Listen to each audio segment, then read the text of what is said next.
Cher Jean-Marc, qu'est-ce que l'initiation? Quelqu'un qui, par exemple, aspire à être initié, quels conseils on peut lui donner, par exemple? Qu'est-ce qu'il faut faire, qu'est-ce qu'il ne faut pas faire? Et une fois qu'il est coopté, admis dans une organisation, qu'est-ce qui se passe pour lui? Quel chemin il va emprunter? Quel rituel il va pratiquer, etc., etc. Enfin, là, on va essayer d'être très pratique, s'ancrer dans la réalité. Sur le plan concret, quand on a réuni les critères, que je rappelle en un mot, une structure traditionnelle, rattachée à une transmission ininterrompue, j'insiste là-dessus, c'est-à-dire qu'une transmission qui aurait fait l'objet d'un arrêt, pour des raisons diverses, n'est plus en mesure de pouvoir conférer les critères de l'initiation. Selon le critère guénonien, seul ce qui n'a jamais été rompu possède et maintient les critères de la qualification initiatique. Ça, ce point-là est extrêmement important.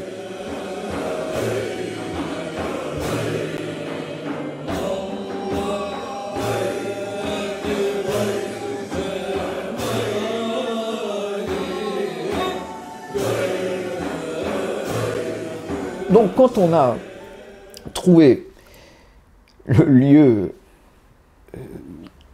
qui répond à ces deux critères, structure traditionnelle possédant une transmission ininterrompue, on peut dire qu'une partie du chemin est fait. Mais ce n'est pas la plus importante. La plus importante, après, c'est de se faire recevoir, comme on dit, à l'intérieur de cette structure. Parfois, les conditions pour y être reçues ne sont pas aisées, et on pourrait dire qu'elles sont inversement proportionnelles à la qualification traditionnelle de la structure. Moins elle est traditionnelle, plus c'est facile de s'y faire recevoir, et plus elle est traditionnelle, plus c'est compliqué. Lorsqu'enfin les portes de cette structure s'ouvrent, une cérémonie d'agrégation va être mise en œuvre pour faire passer celui qui se présente de l'état de profane à l'état d'initié. Profanum, en latin, c'est devant le temple. Et initié, c'est celui qui est rentré à l'intérieur du temple. Donc, l'individu quitte son état de profane et devient un initié. Mais devenir un initié n'est pas simplement appartenir à une structure, y avoir été reçu et être incorporé à l'intérieur d'une démarche, d'une voie, d'une branche initiatique. On va dire que ça, c'est l'initiation formelle. Voilà, je m'appelle un tel, j'ai été reçu à tel endroit et à telle date, et je suis membre de telle organisation. Il y a des degrés dans le cadre des confréries, des structures initiatiques, qui sont généralement conférées par l'ancienneté, par le temps passé à l'intérieur, par la perception que peuvent avoir les autres membres du degré d'avancement de celui qui a été reçu. Mais intérieurement, le critère de discernement, il est difficile à établir. On peut parfois donner l'air avec des ornements, des robes, des vêtures particulières, voire des titres reçus dans ces domaines, d'être un initié. Mais en réalité, à titre personnel, être resté encore, pour reprendre une expression maçonnique, une pierre brute qui mérite vraiment d'être dégrossie. René Guénon, un chapitre Initiation réalisation spirituelle, fait la distinction entre initiation et passivité, ou entre mystique et chemin initiatique. La mystique, on attend que la grâce nous soit dévolue, qu'elle arrive. L'initiation, c'est l'inverse pour Guénon. C'est à l'homme d'être actif, d'œuvrer, de travailler à sa construction, son développement, son perfectionnement et à sa montée vers un état de réceptivité qui lui permet d'atteindre des niveaux de conscience élevés. Alors, il faut rajouter aussi un point sur lequel insiste Guénon. Celui qui a été initié, même s'il n'atteint pas ces niveaux élevés sur le plan d'initiation, mais s'il est pourvu de la transmission, peu importe, il restera toujours un moyen pour que l'initiation, elle, soit active. C'est-à-dire, on peut être reçu dans une structure initiatique par un individu qui reste bien en deçà des potentialités de l'initiation, mais néanmoins, il sera en mesure de transmettre, parce qu'il est un canal. Il reste porteur d'une qualification qui n'est pas dépendante de son état personnel. Il y a beaucoup de points de comparaison entre les éléments religieux et les éléments initiatiques sur ce plan. Et ces éléments de comparaison fonctionnent de la même manière. On est dans une structure initiatique. L'initiateur nous a pourvu des éléments de transmission et l'on se trouve à l'intérieur, lorsque cette cérémonie a été célébrée, d'un rite.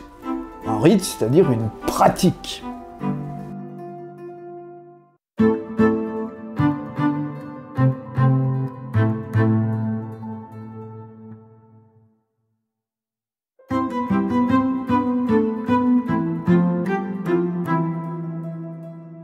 À l'intérieur de la franc-maçonnerie, il y a des rites qui sont très différents les uns des autres, et il y a même des maçonneries qui sont très différentes les unes des autres. Il y a une maçonnerie de tailleurs de pierre, mais il y a aussi des maçonneries forestières. Et enfin, dans l'ensemble de ces branches, il y a une branche beaucoup plus récente, le rite ou régime écossais rectifié, issu de la réforme de la stricte observance à Lyon en 1778, au XVIIIe siècle, par le célèbre lyonnais Jean-Baptiste Villermoz. On peut être reçu dans une voie initiatique traditionnelle musicale, mais quant à devenir un musicien expert dans l'art de la sitar, par exemple, ou de la roudravina, c'est une autre paire de manches. Donc, il ne suffit pas d'avoir été reçu, encore faut-il après se mettre en œuvre, travailler, se soumettre à une discipline, à des règles, et avoir soi-même un comportement digne, avec une morale élevée. Il y a un travail à effectuer que nul autre ne peut faire à la place de soi-même. Non, on n'est rien du tout. On est simplement dans la potentialité de devenir un initié.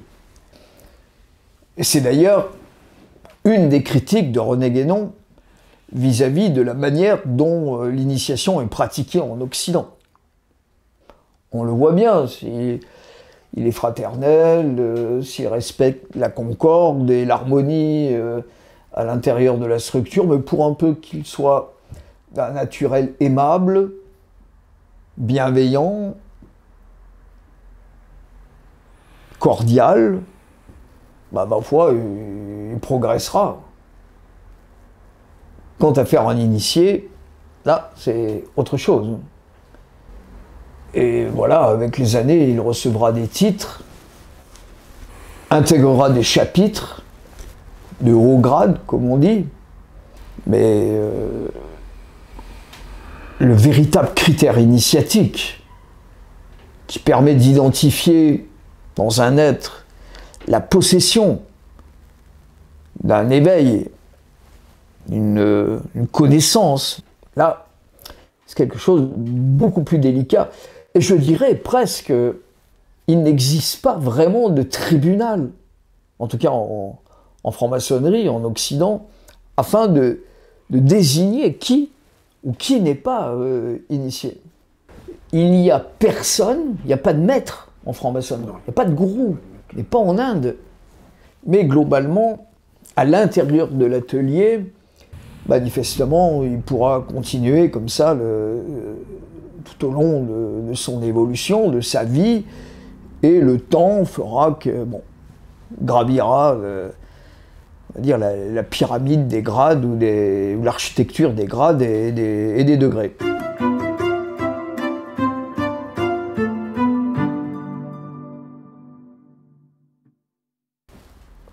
En Orient, il y a des maîtres. Donc là, ça change tout. Parce que le maître, lui, il exerce un discernement sur son disciple. Et il regarde ce qui se passe, examine où il en est, où il n'en est pas. Et là, peut dire, tu fais rien, tu n'avances pas, et tu rends stériles les éléments qui ont été placés en toi. Et donc, tenser le disciple, le corriger et le rappeler à la nécessaire discipline, si nécessaire. Ou au contraire, s'il voit qu'il avance et qu'il progresse, être encore plus sévère pour lui permettre d'être meilleur. C'est ce qu'on appelle la méthode de l'ingratitude.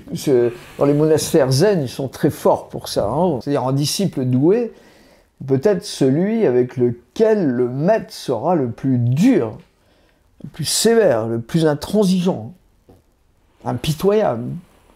Alors qu'avec un disciple moins doué, qui avance plus lentement, on aura peut-être un peu tendance à avoir certaine bienveillance, l'encourager, lui donner peut-être, pourquoi pas, des offices.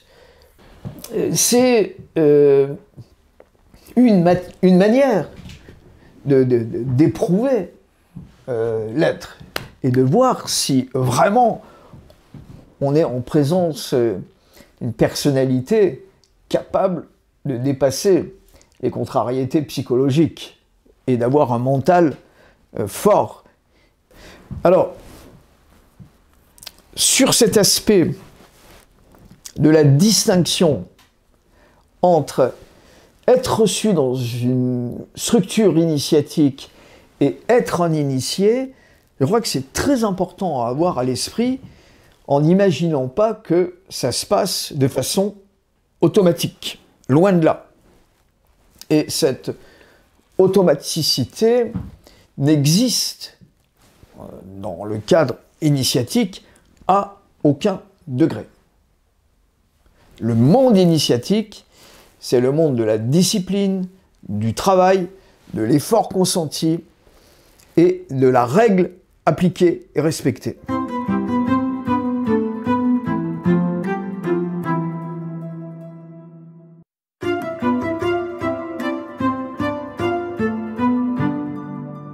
Contrairement à ce monde-là, le monde de la mystique, le monde de la religion, dont René Guénon dit qu'il est, lui, marqué par le sentimentalisme, fait que ce n'est pas l'effort, n'est pas le travail continu, c'est la réception de la grâce divine qui peut transformer l'être et le porter à des états de transformation spirituelle, l'amenant à des hauts degrés d'élévation. Guénon est très très dur par rapport à ces voies, parce que précisément là les critères explosent. Les critères qui ne sont pas des critères guénoniens, qui sont les critères traditionnels, sont renversés, sont balayés. On est face à quelque chose qui relève du bouleversement, de la métanoïa, c'est-à-dire tout à coup il y a une conversion, un retournement de l'individu qui est porté vers des domaines où son individualité, sa forme corporelle, ses limites psychologiques, ses afférences, ses obsessions, ses limites sont complètement transcendées, dépassées. Alors il y a un système qui fonctionne en cadre maçonnique avec ce critère de la transcendance et de la grâce, c'est le régime écossais rectifié, qui mélange un peu les deux aspects. D'où les critiques de Guénon, c'est le rite écossais rectifié.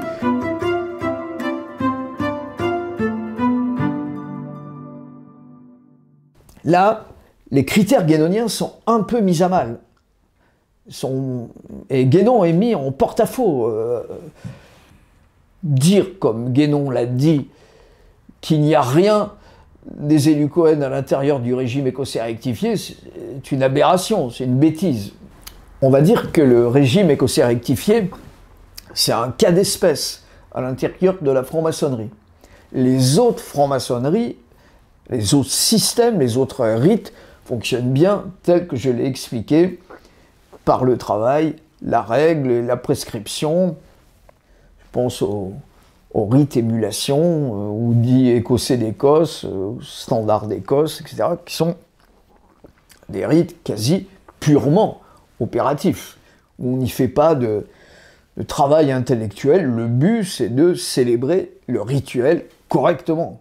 D'ailleurs, on l'apprend par cœur.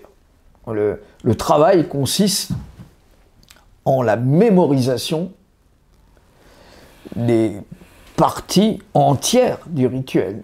Ça fait partie de la méthode. Ainsi, avance peu à peu, lentement, avec de nombreux efforts, avec beaucoup de pénitence, de difficultés, l'initié qui, à chaque pas, pèse l'avancée et la difficulté qu'il a eu à effectuer, la petite distance qui le sépare du pas antérieur, et voit loin, loin devant lui l'horizon à partir duquel il se dit « je vais pouvoir atteindre cet état de réalisé, de maître, ou bon, en tout cas de disciple avancé ». Donc voilà le contexte de l'initiation et les critères requis afin d'avancer dans le chemin initiatique.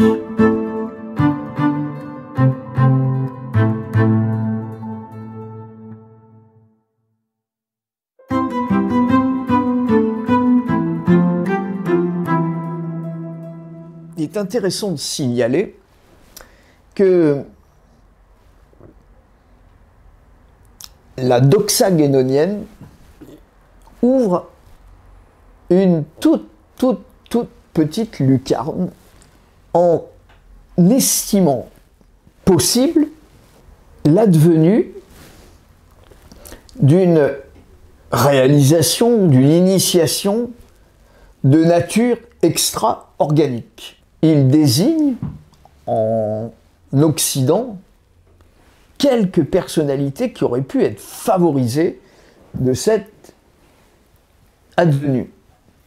Et il en signale un en particulier, Jacob Boehme, qui ne répond à aucun des critères guénoniens, n'a été reçu nulle part, n'a pas de maître connu, ne s'est pas rattaché à une structure traditionnelle officielle, qu'en réalité, il a baigné dans un courant où s'entrecroisent la cabale chrétienne, de l'hermétisme, du rosicrucianisme. Beaucoup de ceux qui ont été autour de lui ont témoigné des diverses influences dans lesquelles Jacob Boehme a pu puiser la source de ses inspirations. La question de la réalisation immédiate, Guénon soutient que cela peut advenir très exceptionnellement.